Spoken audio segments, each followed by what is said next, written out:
Hello students, welcome back. This is Sukhdev sir. Welcomes you once again in the web classes. Students, I hope you all are doing well at home and watching the videos regularly. Students, in the previous videos we have understood 11th account, 12th account, whatever we were about to learn. But from today we are going to start English grammar, and the first topic of your grammar is parts of speech, because it is a very common topic and it is in your syllabus whether it is 11th standard or 12th standard. And this is the lecture number 1, and in this lecture I will explain you the parts of speech, which are the parts, what is parts of speech, and I will give you a detailed explanation of each of the parts. Let's start. Students, here are the parts of speech. What? Parts of speech. What does it mean by its name, parts of speech? Then parts refers to partition. Speech, you already understood the word part. And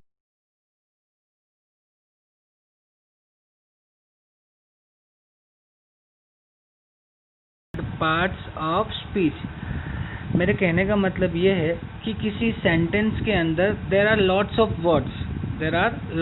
words, because a sentence is combined of many words, and all the words are need to be explained in detail. तो जितने भी words हैं उनके अंदर हर किसी word का अपना अपना एक आइडेंटिफिकेशन होता है, अपनी एक अलग पहचान होती है. तो सारे वर्ड्स को आइडेंटिफाई करना, जितने भी वर्ड्स हैं, all these words are called parts of speech. Just like I am giving an example, Viviana hits her target. What? Viviana hits her target. In this particular sentence, this one is called noun. I think you must have heard about the noun and learnt as well. आप लोगों में से काफ़ी लोगों को पता होगा noun क्या है, लेकिन अभी सोच रहे होंगे सर नाउन क्या होता है, क्या है. That is why I am giving this topic. उसके बाद में दिया है Viviana hits, that is called verb. Her, that is adjective. And target, that is noun. तो चलिए, ये सेंटेंस में बहुत सारी ऐसी चीज़ें हैं जिनके बारे में आपको पता नहीं होगा कि कौन से वर्ड को क्या बोलते हैं. एक्चुअली में सेंटेंस का जो एक्सप्लेनेशन है, पूरा सेंटेंस कितने वर्ड्स का किस किस तरीके से बना हुआ है, तो मैं आपको आज बताने जा रहा हूँ. पार्ट्स ऑफ स्पीच में वही सारी चीज़ें आती है. ठीक है, चलिए स्टार्ट करते हैं नेक्स्ट स्लाइड से. पार्ट्स ऑफ स्पीच कौन कौन से हैं, कितने हैं? Do you know how many parts of speech in English language? I don't think all of you know about it. Let's go on. Let's have a look at this picture. First is noun, then after pronoun, adjective, verb,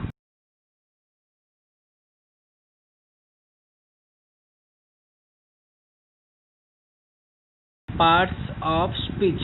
आपको clearly दिख रहे हो तो ठीक है, नहीं दिख रहे हो तो नेक्स्ट स्लाइड में देख लेते हैं, उसमें आपको अच्छे से दिखेगा. ये देख लीजिए. There are 8 parts of speech. First one is called noun, second one is called adjective,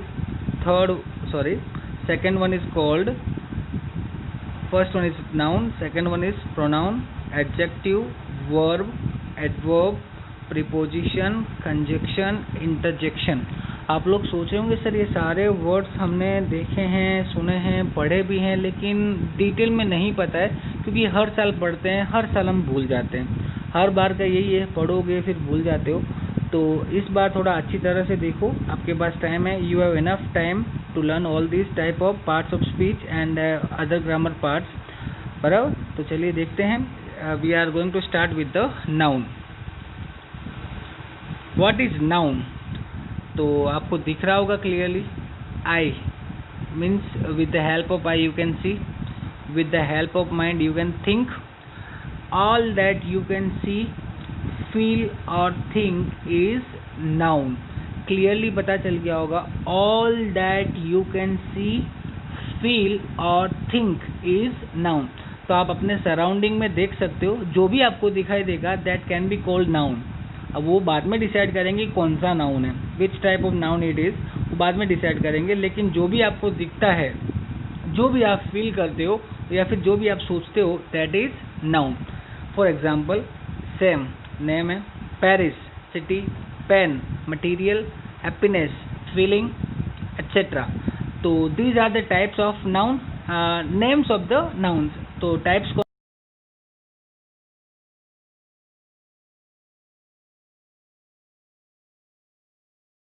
तो नाउन का क्या मीनिंग है?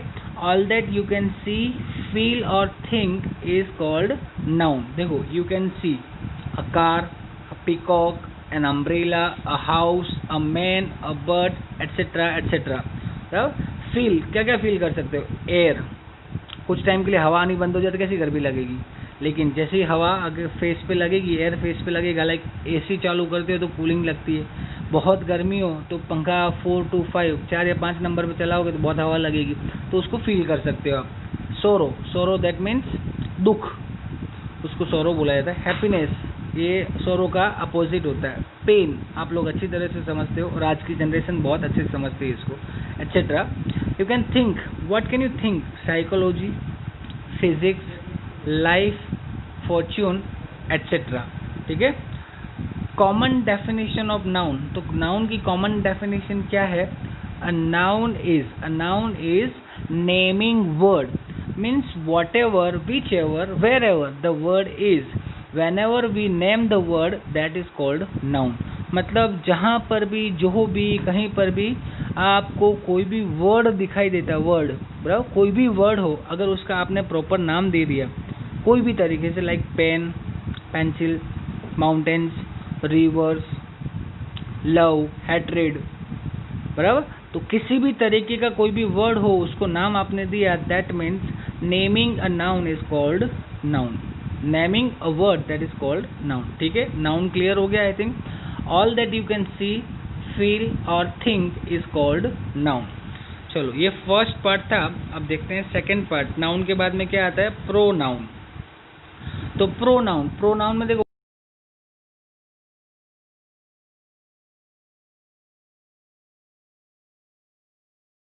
whatever which is favors. Pro means favour करना, तो प्रोनाउन किसको फेवर करता है? नाउन को फेवर करता है. देखो क्लियरली एक सिंपल सी इसकी डेफिनेशन है.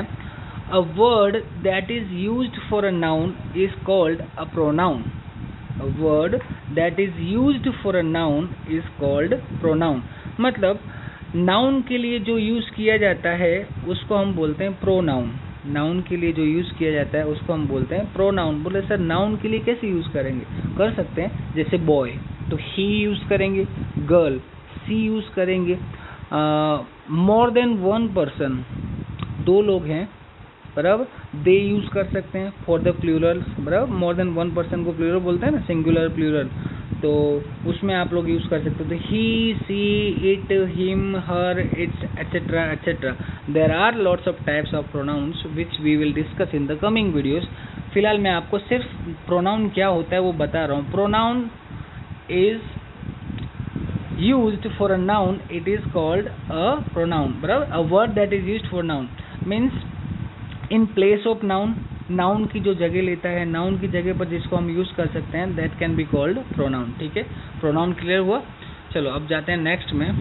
अब आता है एडजेक्टिव. क्या आता है? Adjective. An adjective adds some meaning to a noun और प्रोनाउन. नाउन और प्रोनाउन हमने देखा है स्टूडेंट्स.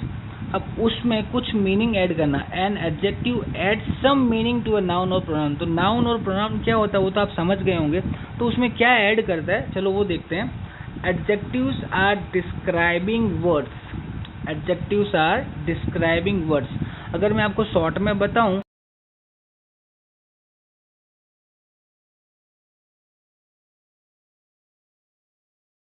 पर्सन को जो क्वालिफाई करता है बराबर, उसकी क्वालिटी शो करता है. Which shows the quality of a person, which shows the quality of a person, that can be called adjective. जैसे she knows the black magic of Bengal. Black magic, तो देखो कहाँ का इसने किया? She knows the black magic of Bengal. Bengal के बारे में बताया. He has lost his money. Money जो है वो नाउन है, लेकिन his money, he has lost his money, तो एडजेक्टिव आया उसमें. you have done a silly mistake. what kind of mistake? silly mistake, that is adjective. You must not ignore the poor students. What kind of students? Poor students. वैसे like आप लोग बोल सकते हो Sukhdev sir is a smart teacher, तो Sukhdev sir को आप qualify कर रहे हो, मतलब उनकी क्वालिटी को शो कर रहे हो, बराबर, उनकी तारीफ करना, किसी पर्सन की इंडिविजुअल तारीफ करना, उसके काम की तारीफ नहीं करना, उसके पर्सन की तारीफ करना। लाइक सुखदेव सर बहुत स्मार्ट है, that is smart is an adjective, बराबर। अगर आप लोग ऐसा बोलो कि सुखदेव सर बहुत अच्छा पढ़ाते हैं, तो मेरे काम की तारीफ हुई, वो मेरी तारीफ नहीं हुई। अगर हम किसी पर्सन की क्वालिटी को शो करते हैं, डिस्क्राइब करते हैं, that can be called adjective, ठीक है। तो ये काम की तारीफ करना उसको क्या बोलते हैं? तो उसको बोलते हैं एडवर्ब, जो बाद में आने वाला है, बाद में मतलब इसके बाद। चलिए देखते हैं, आ गया वर्ब आया पहले, वर्ब के बाद एडजेक्टिव, एडवर्ब आएगा। वर्ब का मीनिंग पता है? तो सर वर्ब के बारे में पता है, फर्स्ट फॉर्म होता है, सेकंड फॉर्म, थर्ड फॉर्म, पर एक्चुअली में वर्ब का मीनिंग क्या होता है? देखो, you know the words aural, verbal, आपने वर्ड्स तो सुने होंगे, aural, verbal. Verb it means to tell. Verb का मतलब होता है बोलना, बताना, कहना। अ वर्ब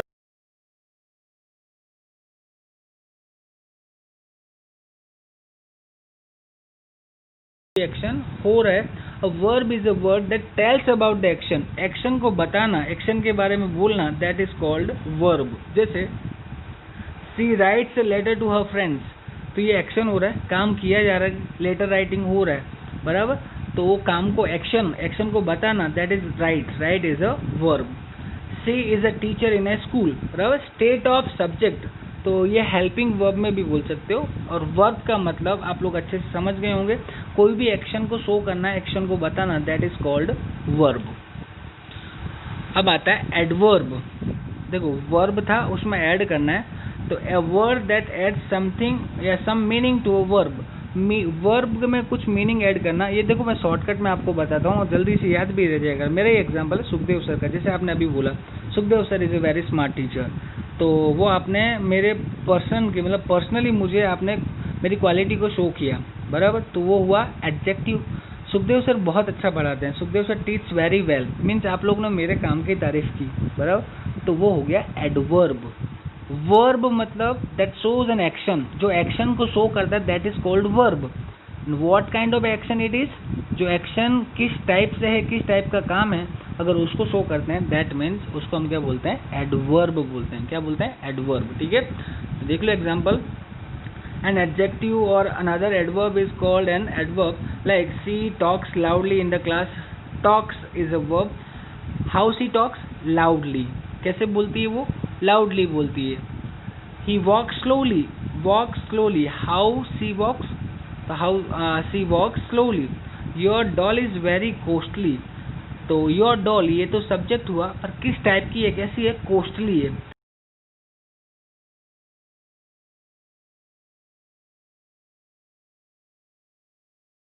ऐसा गया उन्होंने sang a song properly. How did she sing the song? तो properly, that is called adverb, ठीक है। adverb का मीनिंग समझ गए, किसी के काम की तारीफ करना, किसी के काम के बारे में बताना, अच्छा हो बुरा हो, whatever the work is and what kind of the work is done और going through, that can be called adverb, ठीक है। adverb के बाद में आएगा प्रीपोजिशन। नाम से ही पता चल गया होगा, प्रीपोजिशन, पोजीशन पहले से लेके रखना। प्रीपोजिशन, प्री मतलब बिफोर, और बिफोर बोल सकते हो या बिगिनिंग बोल सकते हो, और पोजीशन का मतलब आपको अच्छी तरह से पता है। तो डेफिनेशन देख लो प्रीपोजिशन की। Preposition shows the position of subject, object और relation with other words in a sentence. एक सेंटेंस में सब्जेक्ट और ऑब्जेक्ट का अदर वर्ड्स के साथ क्या रिलेशन है? The relation between the subject और object with the other words जो शो करता है, उसको हम बोलते हैं प्रीपोजिशन। क्या बोलते हैं? प्रीपोजिशन। देखो यहाँ पे मैंने आपको डायरेक्शंस के थ्रू बताया, ईस्ट, वेस्ट, नॉर्थ, साउथ, जो भी पोजीशंस हैं उनकी प्रीपोजिशन। जो ये प्रीपोजिशंस होते हैं वो अपनी पोजीशन पहले से फिक्स करके रखते हैं। लाइक एग्जांपल दूंगा, जल्दी से समझ जाओगे। सब्जेक्ट है Sita ben, Sita sits under the tree. Where does Sita sit? Sita कहाँ पर बैठती है? Under the tree. तो ट्री और सीता जी, ट्री और सीता बेन या सीता जी जो भी बोलो, दोनों के बीच को, मतलब दोनों वर्ड्स को जोड़ने वाला कौन हुआ? अंडर। तो उसको हम बोलेंगे प्रीपोजिशन, बराबर। तो what is the position of Sita? Under the tree. समझ गए? और एग्जांपल ले लो प्रीपोजिशन की। चलो, sometimes a preposition shows the position of object also. कभी कभार ये ऑब्जेक्ट की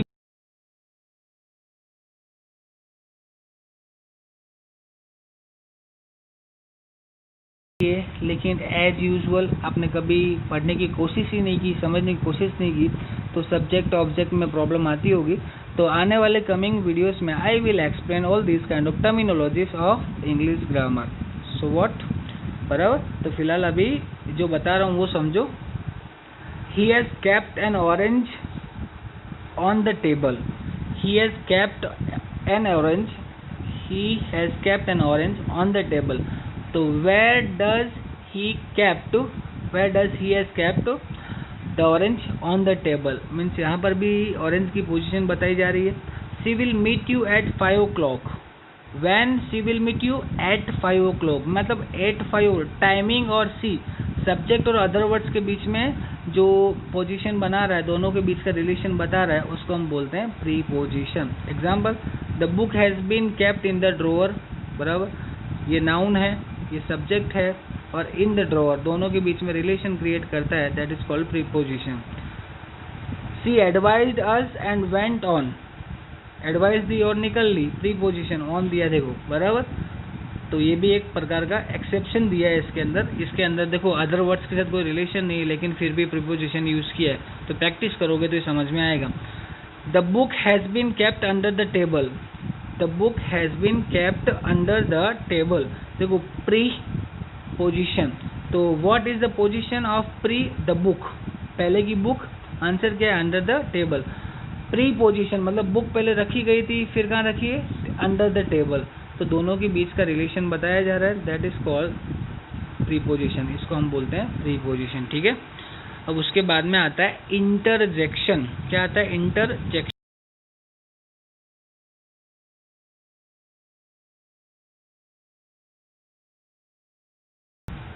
इंटर मतलब इनसाइड, जेक्ट मतलब थ्रो। इनसाइड थ्रो, क्या बोल रहे हो सर? इनसाइड थ्रो मीन्स जो भी आपके अंदर भरा हुआ है उसको थ्रो करो, बाहर निकालो। जो भी आपके अंदर कूट कूट के भरा है, बराबर। तो देखो क्या क्या भरा हुआ है।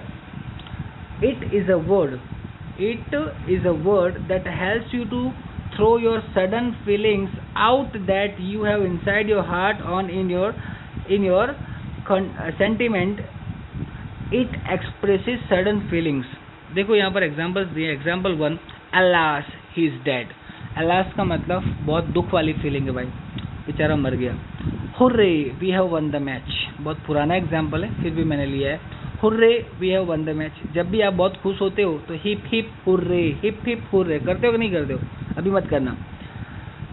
ज़ेक्ट, eject has 2 meanings, throw, do some action. या तो कोई काम करो या फिर उसको थ्रो करो, थ्रो आउट द फीलिंग्स। बराबर, तो ये था इंटरजेक्शन। इसमें बहुत सारे वर्ड्स है, बहुत सारे अंदर चीज़ें हैं। तो इंटरजेक्शन का मीनिंग मैंने आपको बताया है। बराबर, इसके अंदर बहुत सारी चीज़ें आती है। अलास, हुर्रे, बराबर, खुशी वाले बहुत सारे वर्ड्स है, दुख वाले भी बहुत सारे हैं। तो आगे हम आने वाले वीडियोस में देखेंगे। कंजक्शंस, कंजून, कंजून, बराबर। तो ये कंजून नहीं है, ई नहीं है, सी है, कंजंग है। तो कन मतलब टुगेदर, जंग मतलब ज्वाइन, साथ में जोड़ देना। ये तो आपको पता ही होगा, कंजक्शन के बारे में तो सुनते आए हो। A word that joins two और more than 2 words, phrase, clause, sentence is called a conjunction. मतलब जो जोड़ने का काम करता है, तोड़ने का नहीं। मतलब 2 वर्ड हो, like you and me, you and me, मैं और आप, जो भी सुन रहे हो मेरे को अभी।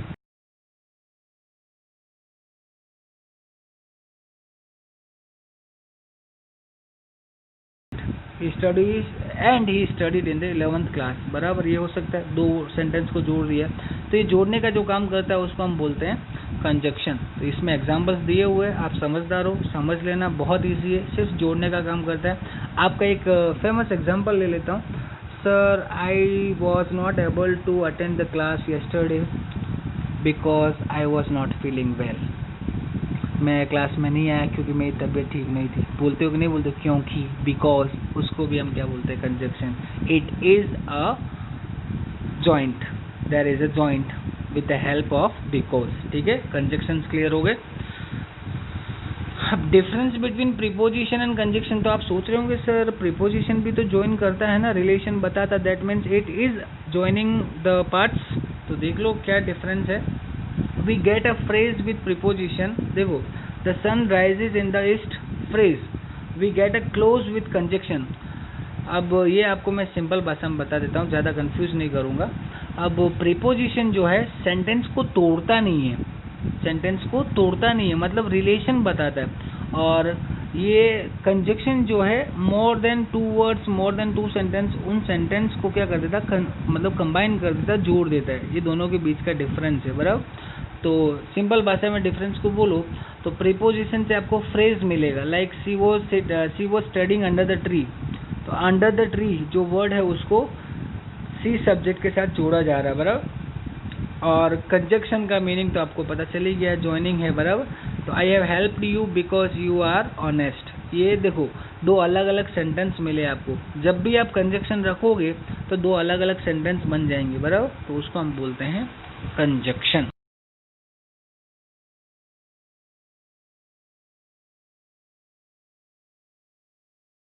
This video and we'll try to learn as much as you can. See you in the next video. Till then, stay home, stay safe and keep smiling.